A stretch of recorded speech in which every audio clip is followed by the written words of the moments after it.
ଜୟ ଜଗନ୍ନାଥ ଜୟ ଶ୍ରୀରାମ। ତ ପିଲାମାନେ ତମମାନେ ସମସ୍ତେ ଏବେ ବର୍ତ୍ତମାନ ପାଇଁ ଗୋଟେ ନ୍ୟୁଜ୍ ଦେଖୁଥିବ ସୋସିଆଲ ମିଡ଼ିଆରେ, ୟୁଟ୍ୟୁବରେ, କି ଜଣେ ଷ୍ଟୁଡେଣ୍ଟ ଯିଏ ନାଗପୁରର ଷ୍ଟୁଡେଣ୍ଟ କିନ୍ତୁ ତାଙ୍କର ସେଣ୍ଟର ପଡ଼ିଛି ଆମର ଆବୁଧାବି।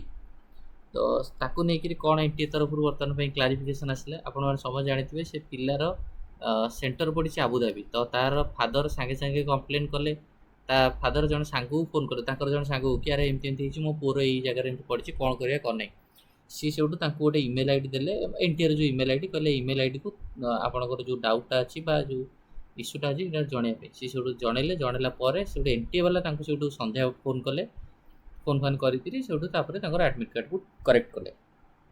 ତ ତ ସିଏ ସେ ନୋଟିସ୍ର ମାନେ ସେଇ ଯେଉଁ ଇସ୍ୟୁର ରିପ୍ଲାଏ ଦେଇଛନ୍ତି ଏନ୍ଟିଏ କ'ଣ, reference to the issue with regard to allotment a centre in Abu Dhabi to a candidate in Nagpur, NTA would like to state the following।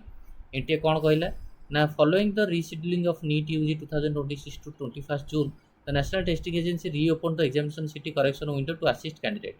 କି ଆମମାନେ ଯେଉଁ ଜୁନ୍ 21ରେ ଏକ୍ଜାମ୍ ହେବା ପାଇଁ ଯାଉଛି, ସେଥିପାଇଁ ଆମେ ପିଲାମାନଙ୍କର କ'ଣ କରିଥିଲୁ ନା, ଏକ୍ଜାମ୍ ସିଟ୍ଟାକୁ ଚେଞ୍ଜ କରିବା ପାଇଁ କରେକ୍ସନ୍ ୱିଣ୍ଡୋ ଖୋଲିଥିଲୁ। ଏଇଟା ଆମେ ସମସ୍ତେ ଜାଣିଛେ, ଆପଣମାନେ ବି ଜାଣିଛନ୍ତି। ତ ସେ କରେକ୍ସନ୍ ୱିଣ୍ଡୋରେ around 3.2 lakhs candidate use to correction window. ତ ତା ଦେହରୁ 3.2 ଲାକ୍ସ ପିଲା କରେକ୍ସନ୍ ୱିଣ୍ଡୋକୁ ବ୍ୟବହାର କରିଥିଲେ। ଆଉ ତା ଭିତରୁ 99.5% ପିଲାମାନଙ୍କୁ ଏନ୍ଟିଏ ସେ ଯେଉଁ ପିଲାମାନେ ଯେଉଁ ସହର ଚାହୁଁଥିଲେ ସେମାନଙ୍କୁ ସହର ଦେଇଛି। ଅନ୍ ଦ ଆବୁଧାବି କରି ଏନ୍ଟିଏସ୍ ୱେବ୍ ଆକ୍ଟିଭିଟି ରେକର୍ଡସ୍, ଏଇ ଯେଉଁ ଆବୁଧାବିର କୋଶ୍ଚିନ୍କୁ ନେଇକି ଏନ୍ଟିଏ ବାଲା କହିଲେ କି ଏନ୍ଟିଏର ଯେଉଁ ୱେବ୍ ଆକ୍ଟିଭିଟି ରେକର୍ଡ଼ରୁ ଏହା ଜଣାପଡ଼ୁଛି, city changing case was made through the candidate's own registered. ଏଇ ଯେଉଁ ସିଟି ଚେଞ୍ଜଟା ଏଇଟା ହେଉଛି କ୍ୟାଣ୍ଡିଡେଟ୍ ଦ୍ୱାରା କରାଯାଇଛି। ବୁଝିପାରିଲେ ତ, ଯେତେବେଳେ କରେକ୍ସନ୍ ୱିଣ୍ଡୋ ଖୋଲା ହେଇଥିଲା ଏଇଟା କ୍ୟାଣ୍ଡିଡେଟ୍ ଦ୍ୱାରା କରାହେଇଛି। ସୋ କିନ୍ତୁ immediate resolution for last minute request, ତ ଲାଷ୍ଟ ମିନିଟ୍ ରିକ୍ୱେଷ୍ଟରେ ସିଏ କହିଲେ କି ଏଇଟା ଭାଇ କ୍ୟାଣ୍ଡିଡେଟ୍ କରିଛି, କିନ୍ତୁ ତାଙ୍କ ବାପା ବୋଉ କହିବା କଥା କି ଯାହା ବି ହେଇଛି। ବୁଝିପାରୁଛନ୍ତି ତ। ତ ଲାଷ୍ଟ ମିନିଟ୍ ରିକ୍ୱେଷ୍ଟ ଆସିଲା କି Abu Dhabi centre being chosen by the candidate, ଯେଉଁ ଯେଉଁ ଷ୍ଟୁଡେଣ୍ଟ ଯେଉଁ ଯାହାର ଏଠି ମିଷ୍ଟେକ୍ ହେଇଥିଲା, NTA received a information request on the evening June 19 ସନ୍ଧ୍ୟାରେ ସେ ଗୋଟେ ରିକ୍ୱେଷ୍ଟ ପାଇଲେ ଜଷ୍ଟ ଏକ୍ଜାମର 48 ଘଣ୍ଟା ପୂର୍ବରୁ, କି to change the centre to Nagpur, ସେଣ୍ଟରଟା ନାଗପୁରରେ କରିବା ପାଇଁ। NTA personal immediately initiated the change.